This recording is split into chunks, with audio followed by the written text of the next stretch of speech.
Hi, vortex. You see me? Yes, yes, yes. No.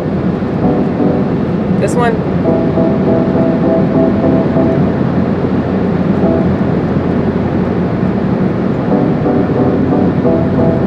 That's it.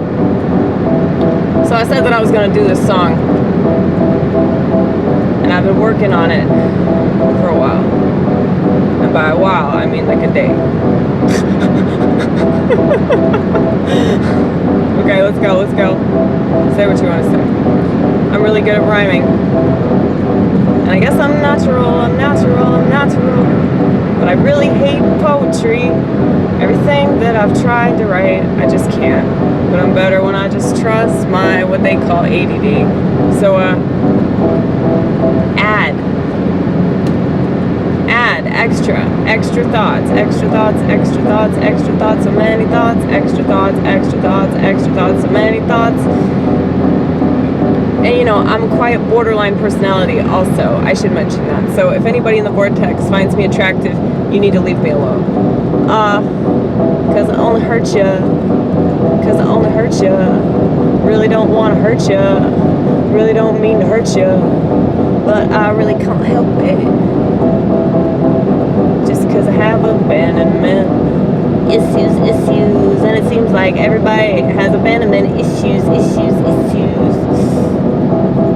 Why you think they can't be without their phone? Everywhere they go, they gotta have it. What would they do without it? Would they die? You tell me. Okay. So I was gonna sing something. This is the problem precisely. Is that I can't continue what I was doing, cause I get my mind changed up. But I think that is a gift from God, cause I feel like I can see things in another way that other people just can't see. And if they see it, then they definitely don't want to say anything about it, in fear of being regarded as a terrible person or a bigot or whatever they call it. Okay, anyway. So the song that I wrote last night that I still can't write, da-da-da-da-da-da-da. Sometimes I lose it, but that's okay, because I'm not Jesus. Jesus Christ was perfect, not I. And I'm still a sinner, but I'm a winner if I have Jesus,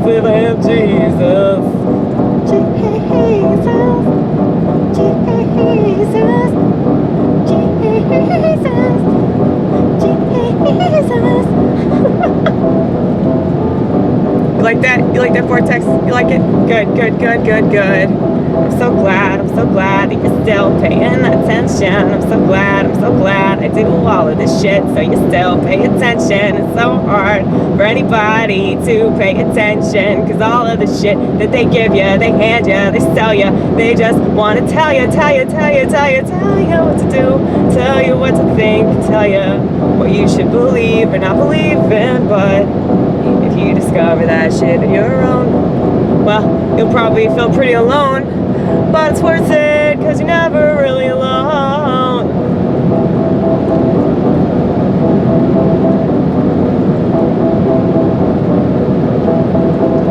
I think that this is one of those things that could get me actually famous, but I think being famous is pretty motherfucking lamest, and I don't wanna give a fuck about all this stupid stuff that they tell me to give a fuck about, cause I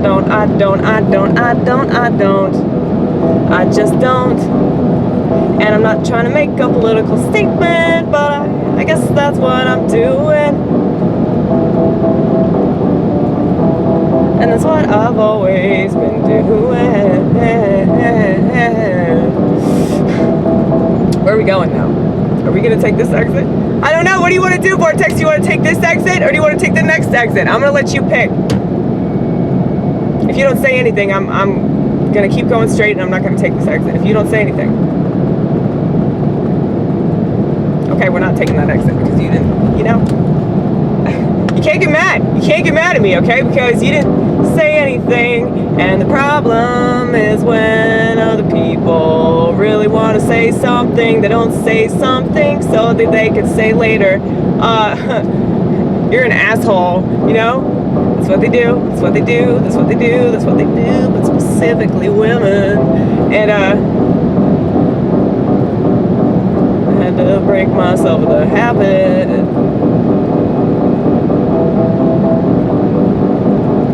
I don't want to be famous, lamest. I don't want to be famous, lamest. Everybody famous is so lamest. Ha ha ha ha ha ha. You know, unless they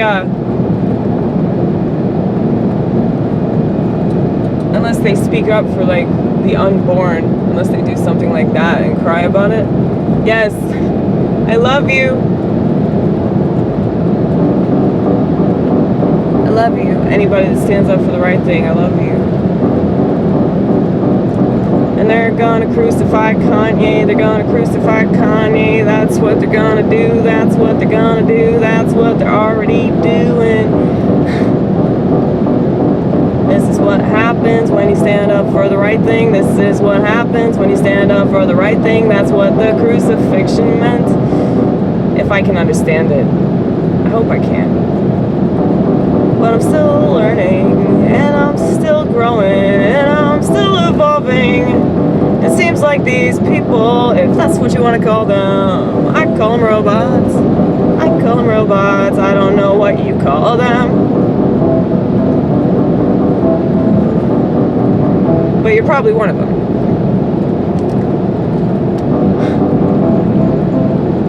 Is this loud enough? I always ask that question. I don't even know what I was saying. Of course. See, this is the beautiful thing about not having short-term memory. It's like Memento, only like fun. You know, it's not, I'm not trying to find my wife's killer. Well, I kind of am, in a way. In my head, I am. But it's not the same as that movie. That movie is really good, by the way. Makes me want to watch it again. When do I not want to watch the movie Memento? It's just brilliant. But then I think about the movie Mulholland Drive. And I'm like, dude, anytime I watch Memento, it just makes me want to watch David Lynch.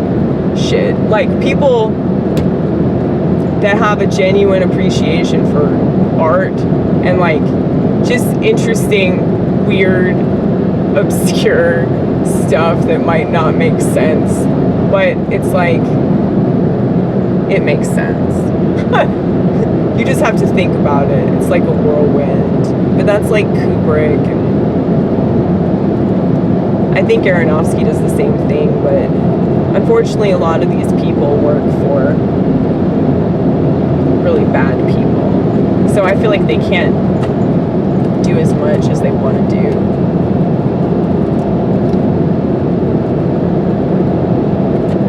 I mean, the director of The Joker was saying that, how it's like really hard to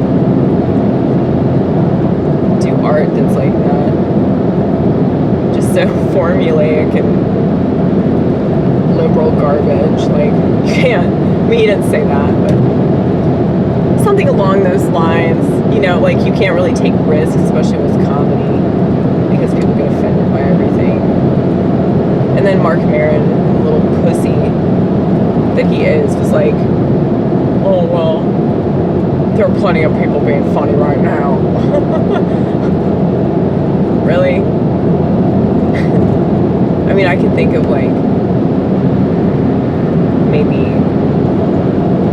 5 people that are doing art right now. Like, 5 fucking people.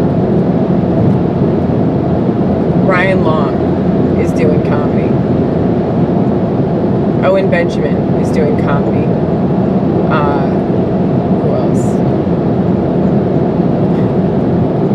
Women, I'm like the only woman that does comedy, okay? I mean, I have friends of mine that do it, and I think they're funny, but it's like, I'm just a fucking arrogant snob about it. Like, I know I'm a comedian's comedian, I was told this. And I understand why, because I just sort of like understand it, and because I understand it, like I'm one of those people that they look up to. I mean, multiple people have said that I'm their favorite comedian, so that's really cool. And it's different people too. It's like older dudes, it's younger dudes, it's mainly dudes, but women like me too. They're just intimidated by me, but then they realize that I don't bite unless they want it. So I'm really sweet. I give away edibles. Like, how can you possibly not like me? That's why you do it. You just want to be liked. I mean, really, I feel like it's a good thing. It's a good thing to give something away that's like a positive. It's a positive. Like, I've always thought of it as a positive. And people that don't know anything about drugs will continue to rail against them because they don't know what they're supposed to do or how they work or anything. And if you know what you're talking about, fuck what everybody else says about it. They don't know shit. They don't know what they're talking about anything. Weed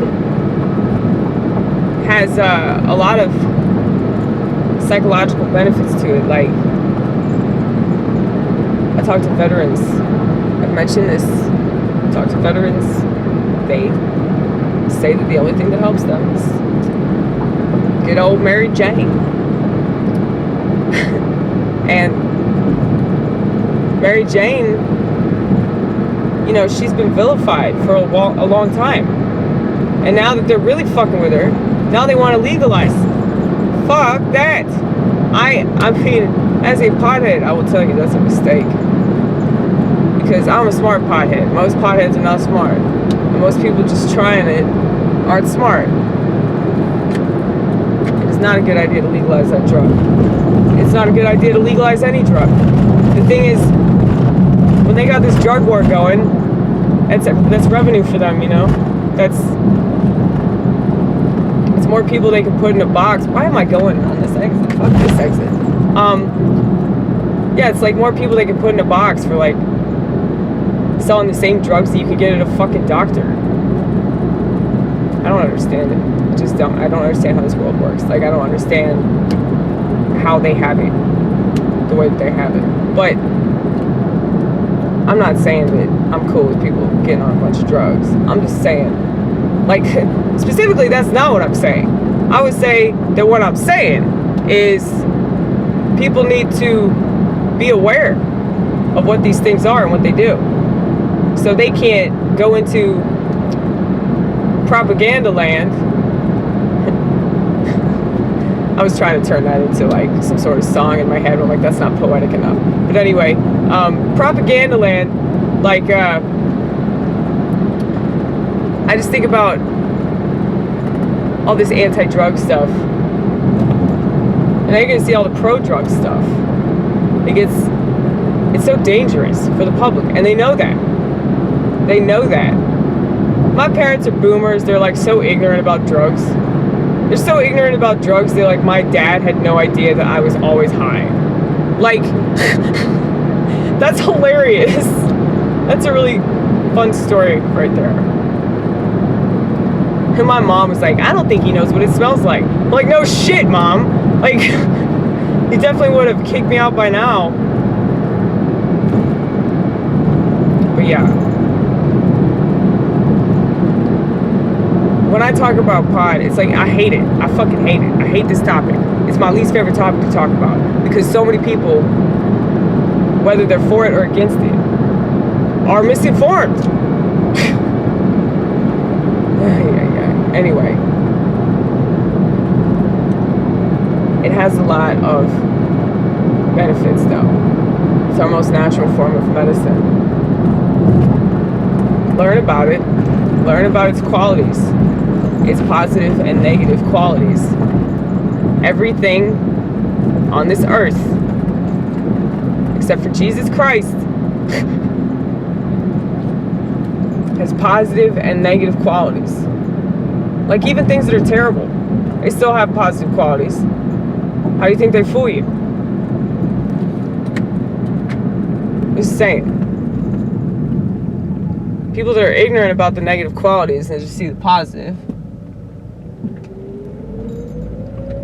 Well, that keyboard agrees. You gotta look at both sides. And if you really look at both sides, you realize there are more sides than those two. I could probably talk about abortion better than anybody because I have the most well-rounded view of it. But I'm still very much pro-life. Like, I have to be pro-life. I'm adopted, so it's like a no-brainer. Get it? Like abortion. Pro-life.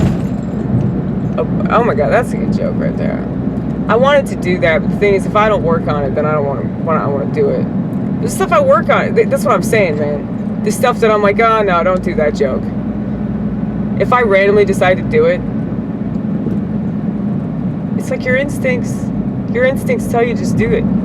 So obviously you need to trust your instincts more. I'm so scared. There's so many things I want to say, y'all. I still haven't talked about women in power yet. Oh god, that's gonna be interesting.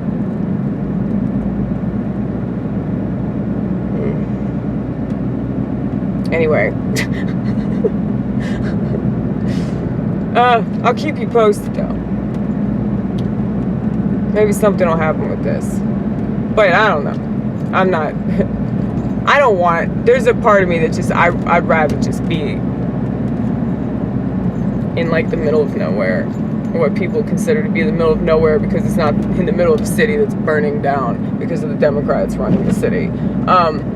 Yeah, like, just because I'm not there, just because I'm not in Metropolis, doesn't mean that I'm in a nowhere land, because that seems to me like what people think. I've noticed, like, people that they live in certain demographics and they think, oh well, my opinion is way more important than yours because you don't know about real struggle. Now I get it. My parents made better decisions than your parents. You know, that's what that is about. You want to take it out on me, but the people that you really want to take it out on, you can't, because they're not in your life anymore. Or maybe they never were. I understand that. You think I don't understand that? I really relate to that because I'm adopted. I really fucking relate to that shit. All the abandonment, crappity crap, I get it. I'm like the last person in the whole fucking world you need to, you know, get mad at. I mean, I think that I need to stop listening to stupid people. I think that's the solution to my problem right now. Stop listening to stupid people. Yay! Yay, revelations.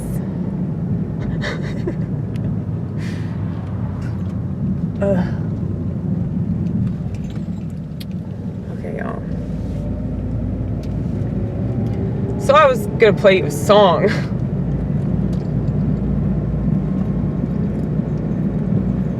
You should still play it.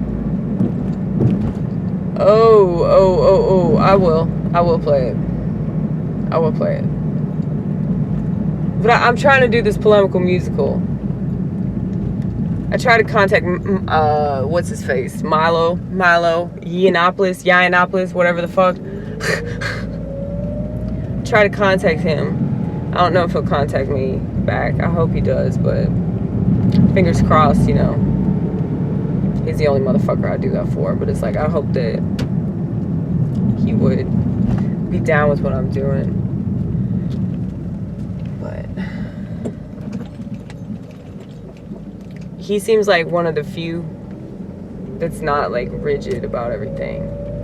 Like, all these people, like, they're so obsessed with their image that it makes them act so dumb. Like, they're not open to people that they should be open to, all because they're worried of how they're gonna look. Like, they're gonna look at me and be like, well, she's a freak. She's in the rainbow communist party. And like, I can already anticipate like what people will say that's derogatory, because I'm really good at, you know, figuring out all the negative feedback that I'm about to receive. Okay, please do not hit the wall again. Oh my god, I hit the wall one time.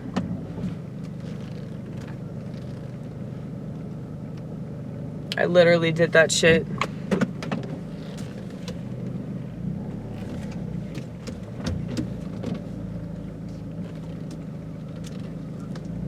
Oh my god.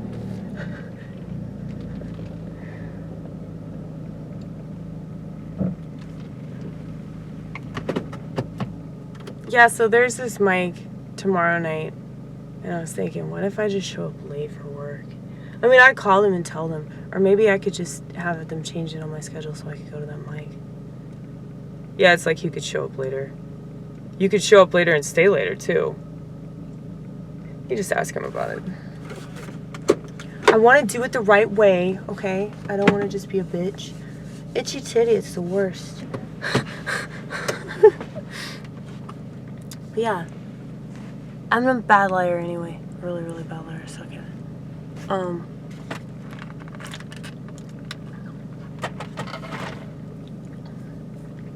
Anyway, I'll do this song eventually, but this is gonna be part of it. I'll show you in a second.